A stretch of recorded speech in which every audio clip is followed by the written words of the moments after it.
there's such a wealth of experience here. Everybody is a potential winner, but first of all, Jen, in this first heat, we've got Liam Doran, Ken Block, and also Heikkinen. There's the lineup. Any one of these three could get gold. I think you're right. Any one of those three, but Liam Doran, he's got a great engine setup, great off the start. I've got to give it to him if he can get the hole shot. Here we go. We've got these 4 heats, and they're going to be 6 laps a heat.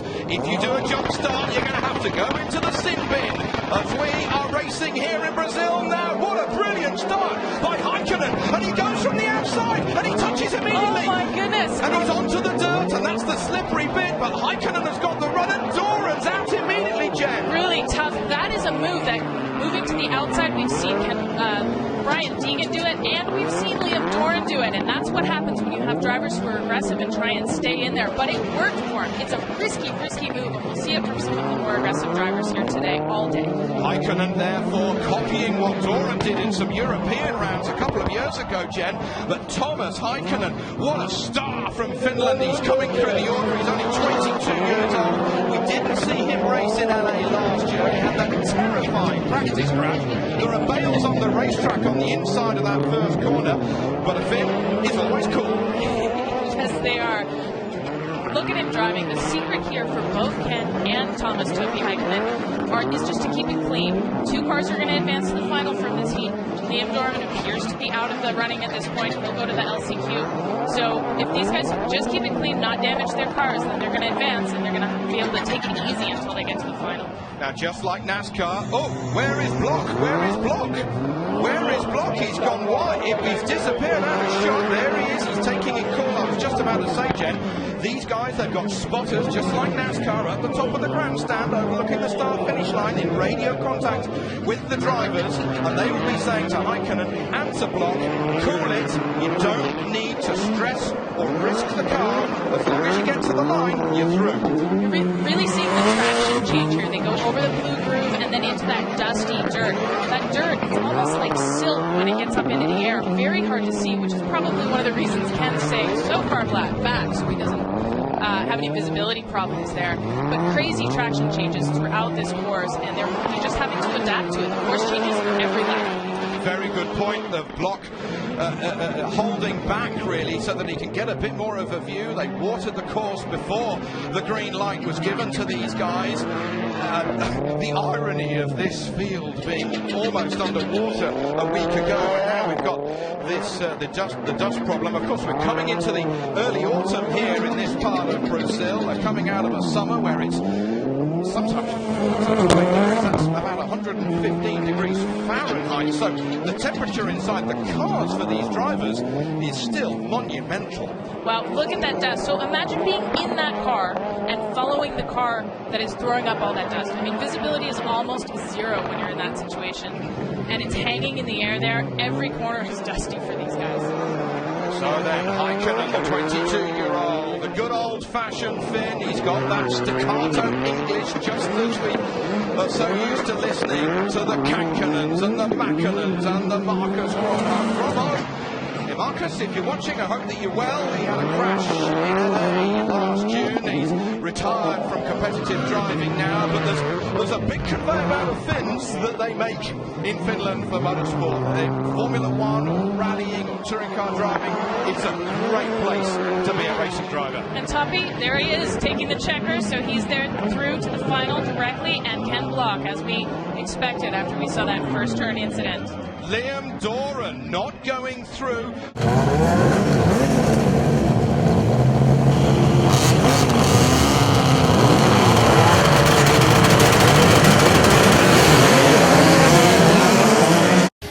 The 2 Dodge Darts are in this heat. It's the second of the 4 heats we've got here at Foz do Iguaçu. They're going to be under starters' orders in a moment. But the man on pole position, Nelson Piquet Jr., 4th fastest out of 15 qualifiers in the Reese Millen Run Mitsubishi Evo. He's got Brian Deegan alongside him, then Travis Pastrana, and then Menzies on the outside as they're under starters' orders. All the lights are now out. And is that a jump start? Yes, it is. For Nelson Piquet. He went on the red just as he used to do in Formula One.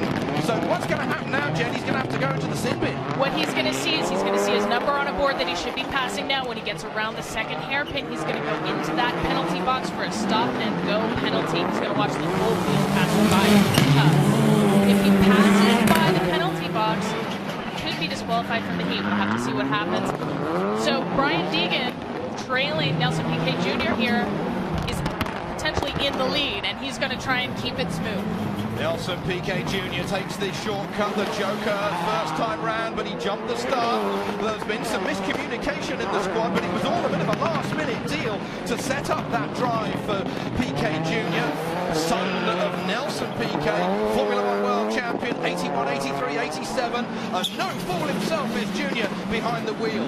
Formula One before then, he drove in GP2 and only got beaten by Lewis Hamilton, eventual Formula One world champion. That's the stop-and-go penalty, and now the place is rushed past. And just as you said, Jen, Brian Deegan now leads this heat from, it is Travis Pastrana in second place, Mr. X Games. And look, Nelson Piquet Jr. already looking to overtake Bryce Menzies, two of the rookies in the field here. They're going to be battling it out tough for the visibility in last place there with Menzies. And indeed, Piquet Jr. has managed to get through. He's got the big Brazilian flag on the roof of that Mitsubishi Evo. Now, it hasn't got the same amount of power as the Ford Fiesta nor the Dodge Dart. Less is more in qualifying here. This course is so short that it's a bit of an equalizer. They have dirt, they have trouble getting power to the ground, they just get wheel spin. So the 150 horsepower difference between that Evo and the leading Ford Fiesta ST here of Brian Deegan is really being equalized by Nelson Piquet Jr.'s ability to come around these corners and drive very smoothly. Here we go over the concrete. Now we've got a couple more laps to go.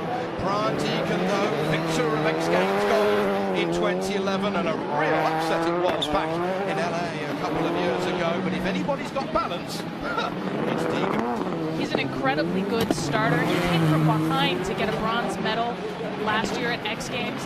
An incredible start, very aggressive driver, and probably one of the best riders when he gets into this situation where he's in a pack race. He just finds holes through traffic that don't seem to exist before he takes them. Travis Pastrana, Nelson Piquet Jr. in the same race on the dirt. Don't forget that they are regularly doing the NASCAR Nationwide Series, and they are 13th and 14th respectively in that championship, split by only 3 points in their Turner Scott Motorsports and Roush Fenway Racing cars respectively. So then, there is the gap of the lead. That is Brian Deegan bringing into the face of Travis Pastrana. Piquet Jr. still trying to hold onto the shirt tails of that Dodge Dart. And those leading two are going to be going through to the final, the 10-lapper that we will see here live later. Deegan, he's got the best view of all, though. Still be a lot of dust coming into that car, though. A ton of dust. When these guys get out of the cars, they're covered in this red clay that just settles on everything. Brian Deegan, 14 times a X Games gold medalist here, and well, he's got his eyes on another one. He got the bronze last year, before, and it's all important setup time. We're in the height of the afternoon here in Brazil. The track is changing all of the times, and Andreas Eriksson, the Swede who builds the cars and oversees the Swedish mechanics who are running Brian Deegan, they'll be making adjustments every time, because the team are not just looking at the total lap time, they're looking at the splits as well, as Deegan guarantees his place in the final, together with Travis Pastrana, who also guarantees himself a place in the final.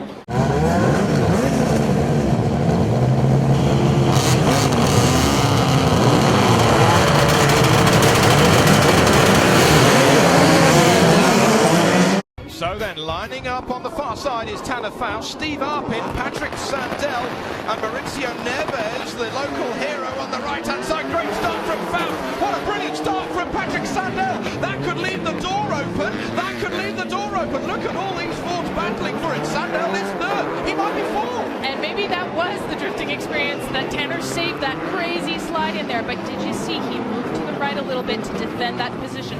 Steve Arpin in second place. That's amazing. He's a NASCAR driver. This is his very first rallycross event, and he's been doing incredibly well here. He certainly knows about the blue groove, does Steve Arpin, as they take the jump for the first time of 6 laps here. Tanner Faust reigning global rallycross champion in the Ford Fiesta, leaps out of the shortcut. The Joker, the first two have taken it, so it's Faust and Arpin with the Joker logo on the top of your screen.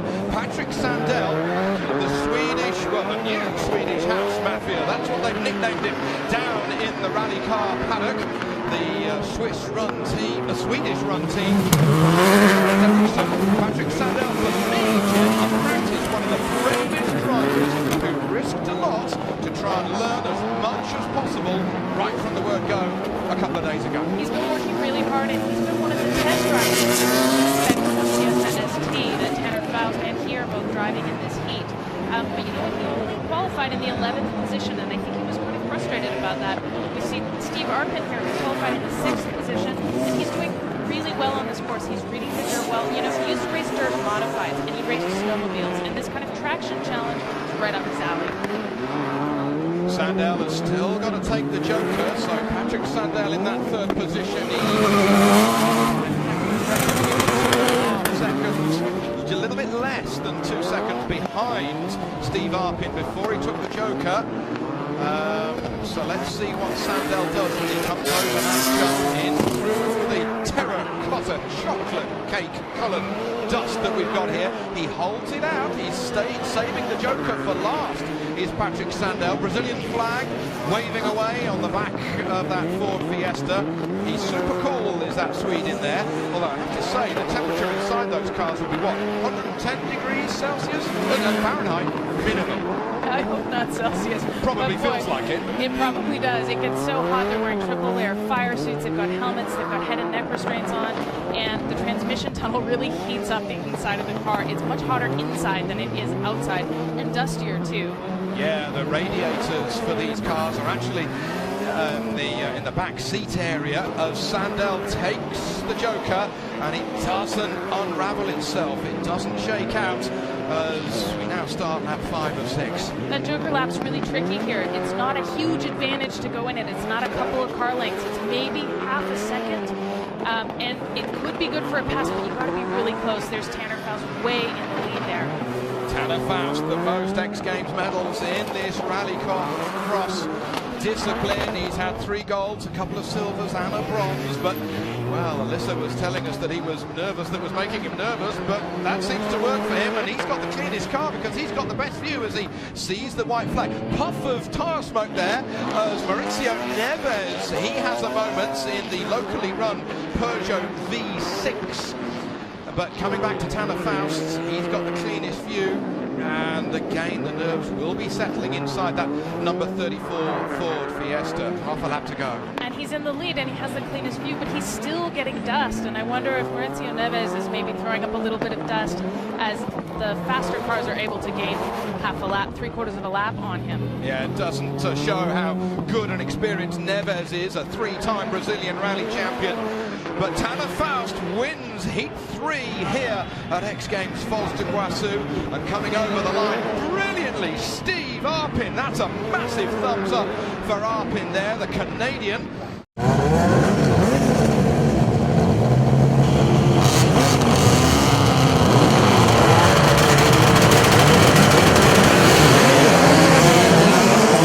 This is the 4th heat of 4, 6 laps with Scott Speed, Buddy Rice, Anton Markland, and local hero Eduardo Marquez. This is going to be the 6th lap of Scott Speed on the left-hand side with the white Fiesta, the all-new Volkswagen Polo. That's with Buddy Rice. Great start from Scott Speed, and Markland wheel to wheel between the Ford Fiesta and the VW Polo, and Polo versus the Polo as Buddy Rice hits Speed, and Markland goes through into the lead. 4 X Games rookies in the field there, and you saw what happens in the first corner. I don't think any of them quite expected it to be that chaotic, and spin outs and trying to get the lead. That first corner is just critical. Now the course has been watered and the dust has been dampened down just a little since we were last racing for the 3rd heat. But here we have Buddy Rice, the 2004 Indy 500 champion, winner of the Daytona 24-hour Grand Am race back in 2009. He's in 2nd position. The bonnet is flapping away. Maybe the cooling will be damaged just a little. I think they might get away with it. They're very robust, and the engine is quite far back in these polos. I think he's going to be okay. What a great run from a rookie, Jen. He's looking great out there. I think that's damage that he actually took in practice and seating sessions. He went a little bit long on the jump, learned that one the hard way. The mechanics got it completely fixed, but that body damage lingers a little bit. There's some tape up the bumper there. Anton Martins, the youngest driver here at X Games Force de Brassou for the Rallycross. He's holding his cool, isn't he, in that leading position. Scott Speed just a little bit further back in third place, but Markland, only a few weeks ago, he was still working in a Swedish mine as a surveyor. Now there's a difference in jobs. Surveyor? Rally driver? I don't know what that take. And Anton Markland and Buddy Rice have been working together as teammates here at this event. It's the first time we've seen the Volkswagens. There's Scott Speed in the rear, maybe gaining a little bit of ground on Buddy Rice. Now Speed hasn't taken the shortcut, so Speed in third. If he gets to second, he will be going through to the final. He's that would be a great time. Good for him. Let's see how this works. And that's a car length. He comes out in front. That's how you do the shortcut. He goes from third to second position. So then the leading three have taken their Joker laps. In fourth position is Edu Marquez. He's a stunt driver at Disney World in Florida. I know some of his colleagues are watching back there, so we're cheering him on. There's a massive crowd who Marquez with his V6 3-litre Peugeot, but not quite on the pace. He'll be back at a later date. Meanwhile, it's getting closer and closer for the lead of this heat. Scott Speed has done an incredible job here. He was very tentative when he went out for the first time in that car just 2 days ago. He's closing the gap to first place. Incredible driving. 2 laps to go. Markland is going to have to be looking into his mirror. Scott Speed, look at the difference in styles. Markland hanging it out with massive down the bombo, whereas Scott Speed keeping it absolutely in line. Scott Speed has arrived in Global Rallycross. He's got a nose in there. He's going to try and take a pass anywhere he can. He's got a little bit more time to do it. Qualified in the number 2 position, and his experience in the pack here is really showing through in Formula 1. He's never jumped a race car in his life until a couple of days ago, and he's up on the inside, and he goes through for the lead.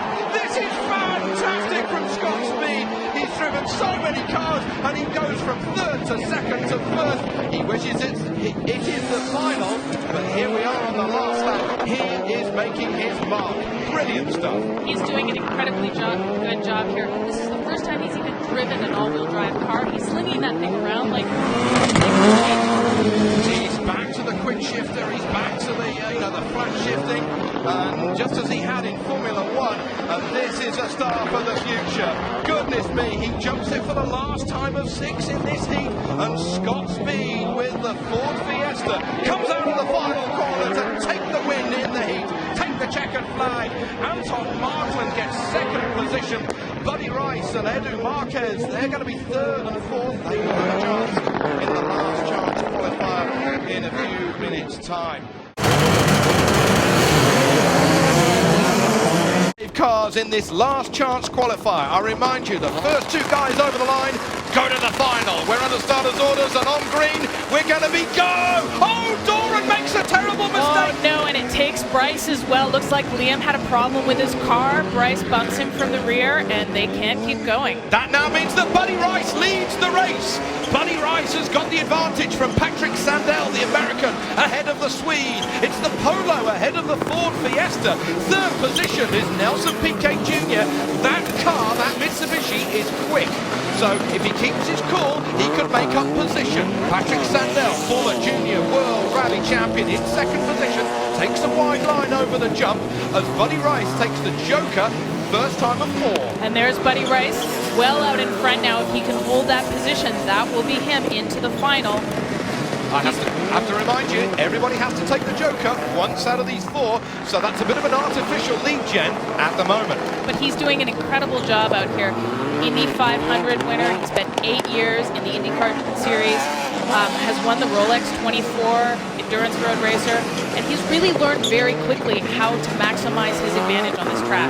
There you have the third position Mitsubishi of Piquet Jr. as Sandell, the return of the Swedish House Mafia, leads this last chance qualifier. Seconds tucked up there in second position. Sandell, second position. Rice still leads it. Apologies for that. So Sandell in a safe position. Third is PK Jr.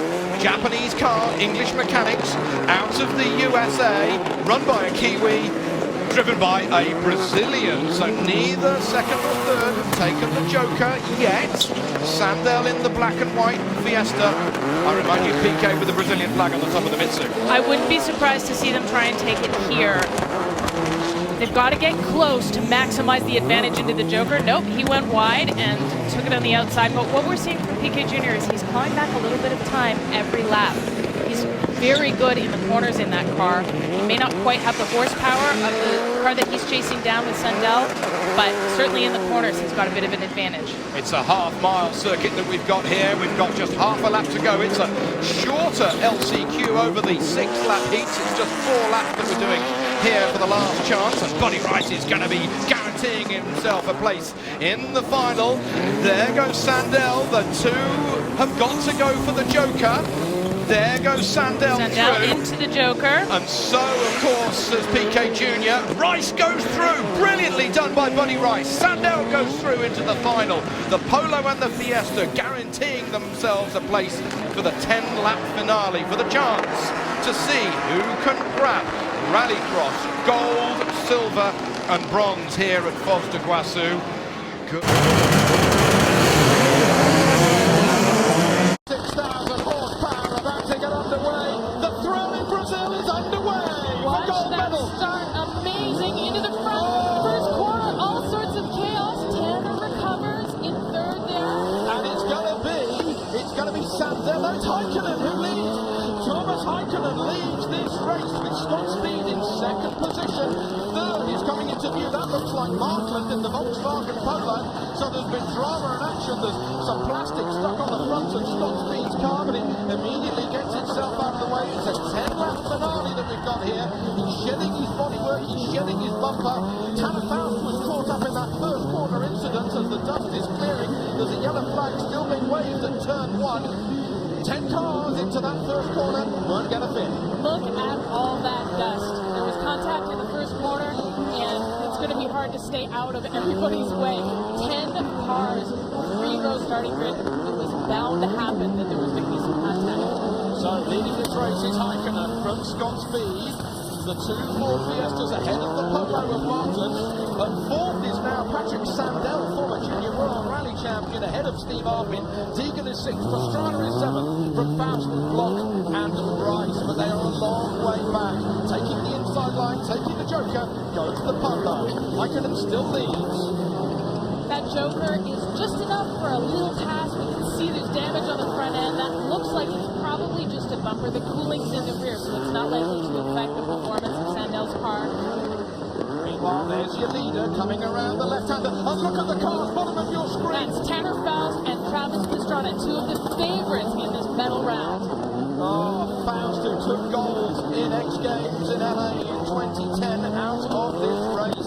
All of that work, a $500,000 rally car with 600 horsepower, and he launched off the line, but, well, we'll have to unravel how it's acted. In fact, the race has been stopped. There's a red flag being thrown just as we are starting lap 4 of 10, because those cars are probably in a dangerous position. So then, Thomas Heikkinen leading, but actually, Jen, by our calculations, it will mean that that race didn't actually happen, and we're going to restart with a clean sheet of paper. We'll restart with the cars that are able to restart. Ken Block's off here. We see him well off the line, trying to bring his car back to the start. What should happen in the final here is that they should restart with 10 laps to go. So it should be just like the race never happened, except for the damage, which they aren't really allowed to repair. All they're allowed to do is add a little fuel, change a flat tire, maybe rip that bumper off.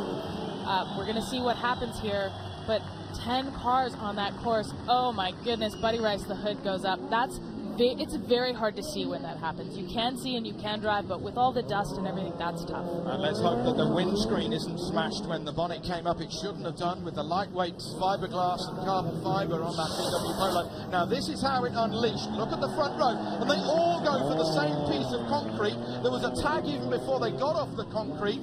The Fiesta, look at Tanner Fausti's going backwards already. There is Travis Pastrana on the very, very outside of the course. Oh my goodness. And Heikkinen making that aggressive move to try and come across the field. It worked for him, pinched out the other cars, and just all sorts of chaos. This is a lot of cars on a half-mile course.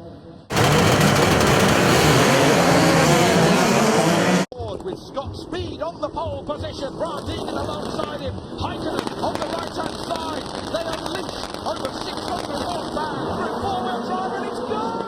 Look at Brian Deegan, he's got a brilliant start. Look at Scott Speed. Oh, Heikkinen does the whole shot. What a brilliant run from Heikkinen. Heikkinen goes from the outside all the way to the inside and takes the lead. That is an incredible pass on his part. Steve Arpin with the black top and the yellow line. He slots into third position.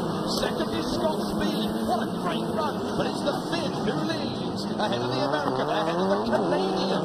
Fourth is Patrick Sandell. Fifth is Brian Deegan. Metal Militia doing well back there. And it's the Joker lap immediately for Thomas Heikkinen coming out, completing the first lap of 6. That is everything I expected to see from Thomas Heikkinen. I'm delighted to see him here in the final.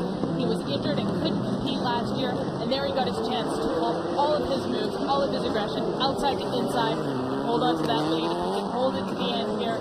Wow, young guy, so excited to be here. He's just 22 years old, he's Heikkinen. He had that massive crash last year. He got the jump a little bit wrong, broke the block of the four-cylinder Ford engine. Such was the force that came through the front of that Ford Fiesta, and the massive crash, he was injured. Now everybody's got to take the Joker the inside line there, as Steve Arpin does at least once in these 6 laps. That was a strategic move by Steve Arpin. He was trying to come out in front of Scott Speed. They were in identical cars, but he just didn't make it. Number 2, Scott Speed behind Thomas Heikkinen, and number 3, that's Steve Arpin. Speed still needs to take the Joker here as we are at the halfway point of this Rallycross final here in Foz do Iguaçu, down here in Brazil. Well, the rumble in the jungle certainly has got underway now that they are racing, with Heikkinen recovering from a broken gearbox on Friday. The Swedish mechanics doing brilliantly well for the Finn driving the Ford Fiesta. He's keeping it cool, although the temperature inside that car jet will be well over 100 degrees Fahrenheit by now. And that's the brand new Ford Fiesta ST that's been developed for this season. Number 2 and number 3, Scott Speed and Arpin, are in last year's Ford Fiesta spec, the 2012 spec, that Brian Deegan and Tanner Faust have both driven to medal. Very competitive cars right at the front of this field here. So then over the jump they go once more. Brilliant jump from Scott Speed. He was so relaxed when he came into this weekend, and the relaxed driving style is certainly suiting Scott Speed so well here. Is he closing in on Thomas Heikkinen? 1.136 seconds. Sandell a little bit further back in that third position, but Speed still got to take the Joker lap. There you have Heikkinen working away at the wheel, all arms and elbows. Look at the different driving style between Heikkinen and Speed. Heikkinen, all opposite locks, Speed, being tidy. And that's their different backgrounds. Speed comes from Formula 1 and has been doing NASCAR. Heikkinen is a rallycross guy through and through, and he's not afraid to race with his elbows out, as they say in motocross. Not at all. They're going through the fesh dust, as we would say, on the Dakar Rally. Goes through, he's got the white flag, he's got one more lap to go for the Finn. Speed still needs to take the Joker. Could Scott Speed line up the Finn just in that last corner? It could be going the Americans' way, Jen. It's going to be tough, but he has been strategic with that Joker, and he knows that if he can get close enough to Heikkinen, when he goes into that Joker, he might just come out in number 1. We'll see what happens after the jump here. It's that next turn. Over the jump for the last time, through the murky goes. Oh, Heikkinen going be the right close. side, and out the inside goes Scott Speed, and Scott Speed wins the gold medal in Rallycross. Fantastic! He's a rookie. He's never driven on dirt. He never jumped a race car in his life before, and he takes the gold medal with the Ford Fiesta. What an upset. You've never seen an upset like that in any rallycross in the world. Heikkinen gets second, and Patrick Sandell gets third position. That is the upset of all upsets I've ever seen in motorsport. Just incredible. Thomas Heikkinen in second, Patrick Sandell with the bronze medal. All three of those guys, first-time medals. This is how Scott Speed managed to take the gold medal. Let's have a look at it on the replay. My goodness me, that was cool driving. Just did the right thing. He tucked up under Heikkinen, then went for that joker lap and came out in front. That's the way it's supposed to work. That's what rallycross is all about. Just incredible to take the checker. The man who started from pole position, he was pumped after the heats, wasn't he, Jen? I think the roof is going to come off that Ford Fiesta in a few moments' time.